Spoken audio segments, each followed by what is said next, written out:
Alright, fanboys and gentlemen, welcome back to part 3 of Kirby's Adventures, The Rescue. No.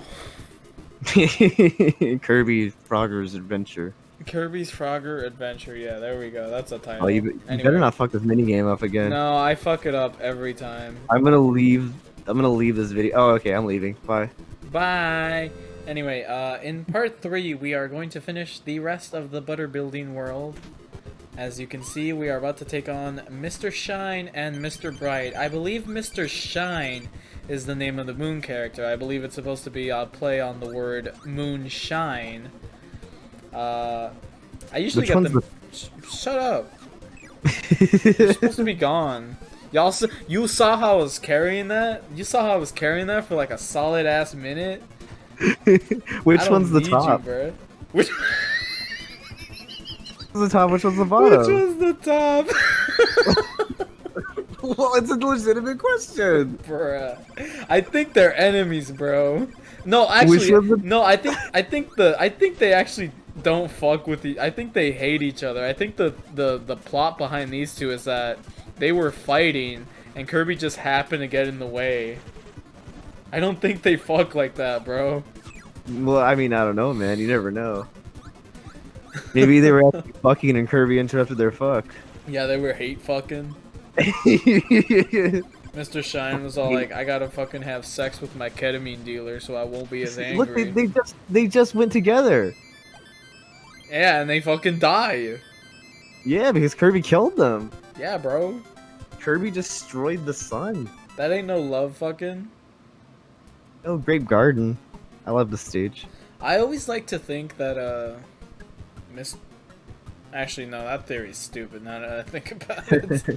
It's a game theory. Do you have like a Kirby iceberg or something? A Kirby iceberg, bro. Bet. I'm all over that shit.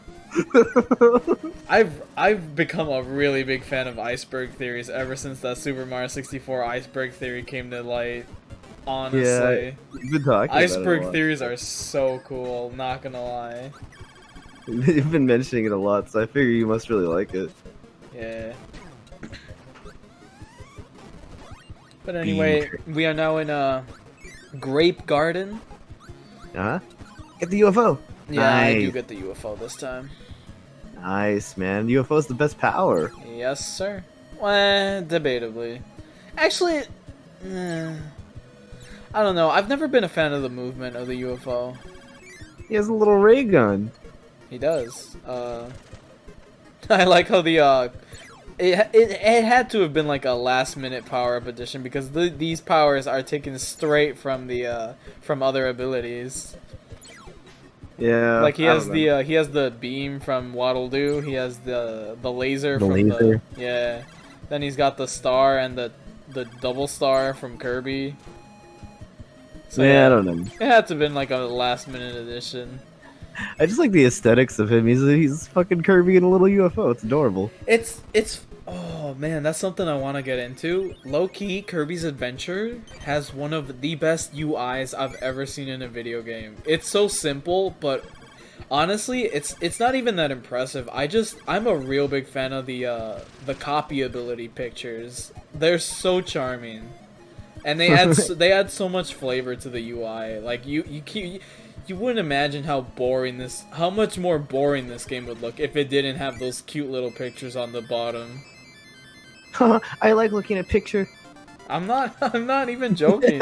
Like this is me putting on my Pickle Rick hat and telling you how Kirby's Adventure is secretly a masterpiece. All right? No. I love the artwork too. Yeah. It's one of the things that makes Kirby, you know. I have to contest that a little bit because later Kirby games would use like a generic like, oh, you got the sword ability, so there's a generic sword picture, or you got the beam ability, so you got a generic beam picture. I don't know. Guess. It's kind of boring in later games. I wish they would go back to something like this. Like, could you imagine a UI that looks like Kirby's Adventure, but instead they've got like these beautiful drawings of like, oh, Kirby's got like a little jester hat, or Kirby's riding a UFO. Could you imagine how badass they would look if they were like hand drawn pictures? Yeah, that looks super cute. So cute, especially in the current art style that they got. It would be so cool. I know it's like a little minor thing, but I kind of actually wish they did that for Smash. Like it showed like a little picture of him on his, you know what I mean? Like it showed it like on his little bottom screen picture. I don't know what you mean. Like you know how you have like pictures at the bottom showing your fighter, right? Yeah, yeah, yeah. It'd be cool if they like showed like if it was like if Kirby got like a little power there too. Oh yeah. Because I don't think he does. I don't play Kirby enough, so. Yeah, no, they don't do that. That would be very cool, actually. A missed opportunity, I suppose. Just a nice little aesthetic change. That's all. It's so weird how a director can make both a good ass fucking game and then a shit ass fucking game. You feel me? Yeah, Smash Brothers is pretty trash. I don't know. I don't know. Smash Ultimate definitely isn't Ultimate. It's definitely average at best. I think it's way better than 4. It's probably the second best one to me. Yeah, yeah. Honestly, I mean, unless we're counting Project M, and then it would be like the third best. Yeah, one. okay. Project M is really good though, but Hell yeah. I mean like official stuff. Oh wow, look at you, purist. I mean, Project M was really good. I loved it. Yeah. A lot of fun to play. Watch out for these Poppy Bros. Yeah, that's another thing. I don't know if you noticed that, but I had 2 items inhaled at the same time, so it gave me the bigger star. But I missed the Poppy Brother, which is what I was talking about in the last part, where I was consistently flubbing these mini bosses for some reason. Yeah.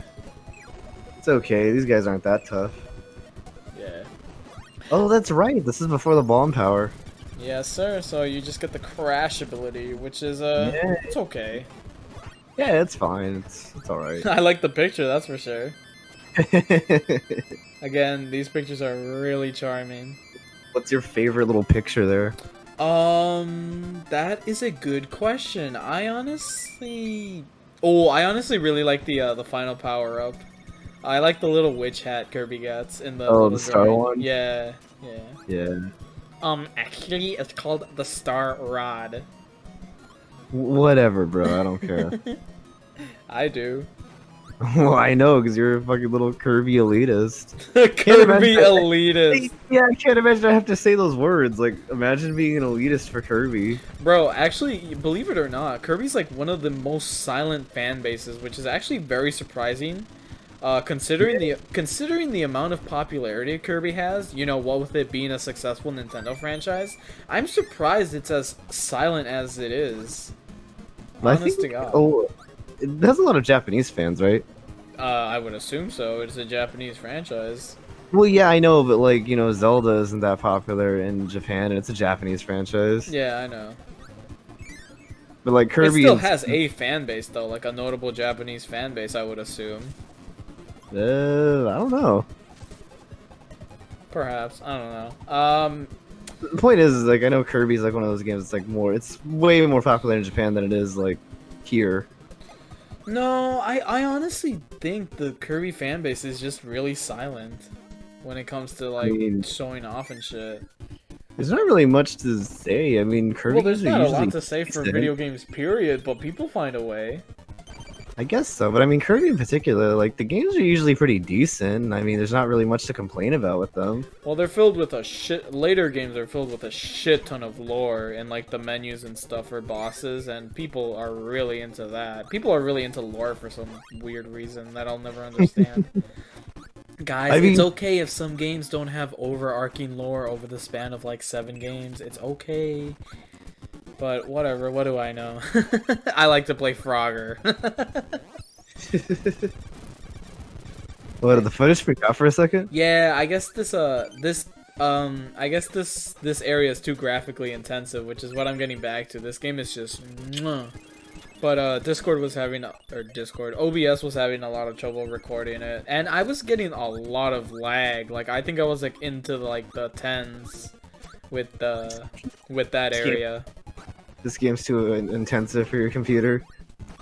Bro, you joke, but I couldn't even I honestly I couldn't run a single NES game. And what was I doing? What was I doing? I'm trying to remember now. I think I was oh yeah, I had a movie open in my editing software. And I couldn't have that software running while having the NES running any NES game because it was just chugging. So unfortunately, I guess my computer cannot run an NES emulator while doing something else in the background. Oh well. Oh, back to the lore thing though. I don't necessarily mind lore in RPGs. When it comes to like platformers and stuff, I don't usually care too much about stuff like that. Personally, anyway. I honestly don't mind lore either. My biggest problem is not so much the lore itself. It's more so the fans that circle around the lore. Like you'll get a lot of people that are hesitant to try games just because they don't have like expansive lore. Like there was this YouTuber who recently did a review of Frogger games. And every time I went into the comment sections for the videos he reviewed on Frogger Games, there would always be at least one or two persons complaining that this series just isn't for them because there's not enough lore and the characters are very basic and whatnot. And I was like, it's fucking Frogger. Fucking Frogger, bro. It's fucking goddamn Frogger. Like I know that's not really like I know that's like a sort of fake excuse because you know if they really wanted to they really could have over expansive lore with like even because obviously Kirby can do it, so obviously any franchise can have overarching lore. So, but I mean not every game. But at the same time, not every game needs like a crap ton of lore, you feel me? Yeah, no, that's what I'm gonna say. Like, it's Frogger. Like, yeah, I know that's not really much of an excuse, but at the same time, it kind of is, because, I mean, it's Frogger. Like, it's like, believe it or not, you can enjoy a game because it's a game. It doesn't need to. It doesn't need lore. He crosses a fucking bridge. He jumps from. He jumps across the street. That's it. Yeah, that's the lore of Frogger.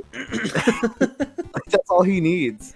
Yeah, anyway, this boss is exclusive to Kirby's Adventure. It's never appeared in any other game before or after.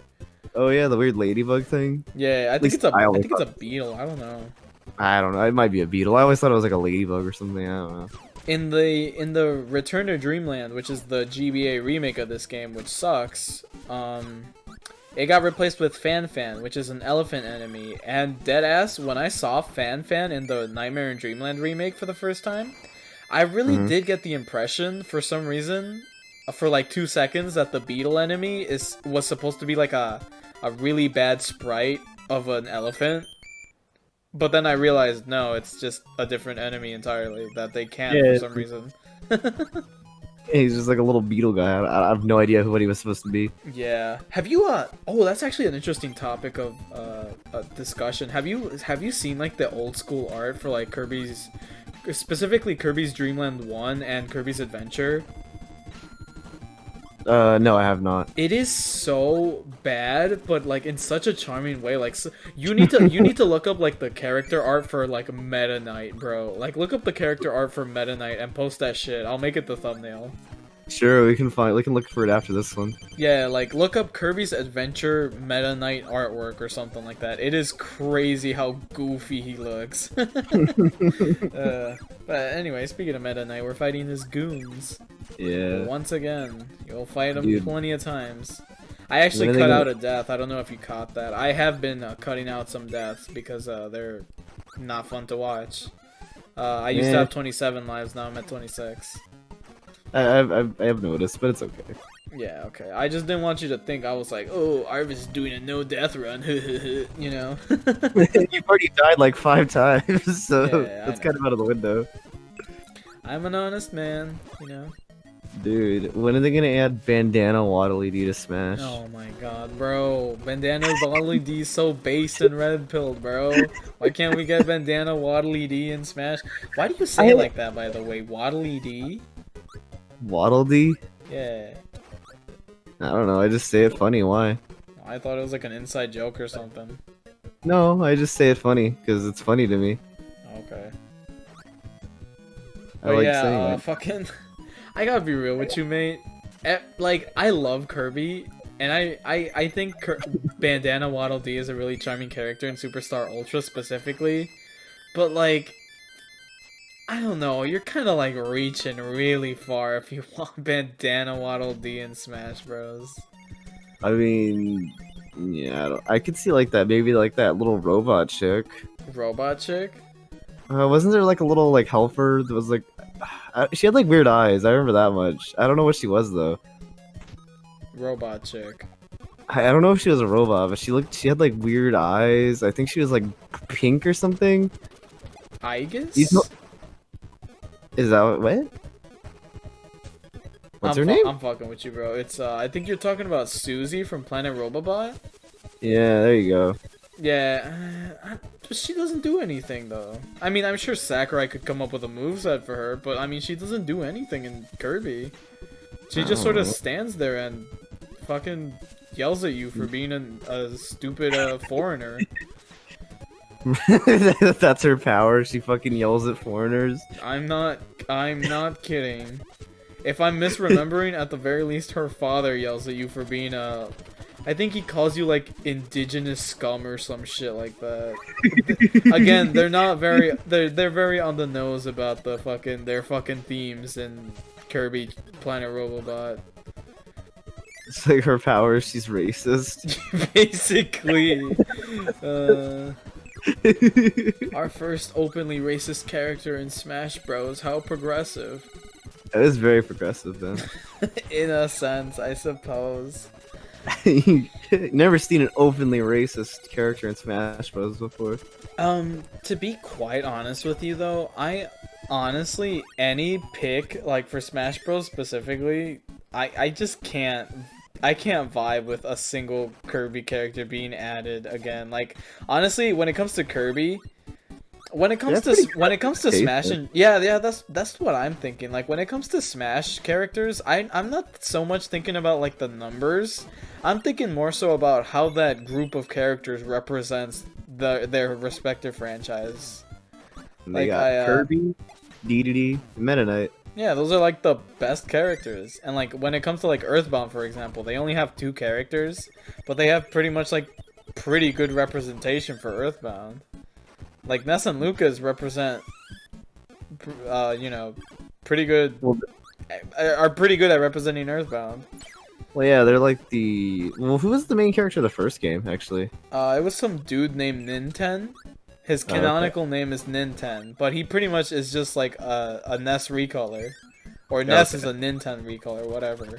So there's really no reason to add him because he pretty much just looked like Ness. Okay. I don't know too much about the Mother series, to be honest. I know a fair bit. I've played Earthbound. I've played Mother 3. I've been wanting to play Mother 1 despite how shitty it is. Like Earthbound is one of those games like I should like it, but I just don't. Why should you? Why should you like it? Because it seems like a type of game I'd like, but it's just I don't know, man. There's just something about it. I'm just like, ugh. There's just something about RPG set in contemporary, not America that appealed to me so much. I don't know what it is. It's not even that I hate like the setting of it. It's just something about the gameplay of it. I don't know. I don't know what it is. There's just something about Earthbound that I just don't like. Well, the gameplay is very primitive. At least the battle UI is very primitive. That's not even like an issue for me. I play a lot of old RPGs, but something about Earthbound. Earthbound specifically. I guess maybe it's the crypticness of it, because Earthbound. I know you say RPGs are cryptic, but Earthbound actually is. Earthbound's an extra cryptic. Earthbound is cryptic.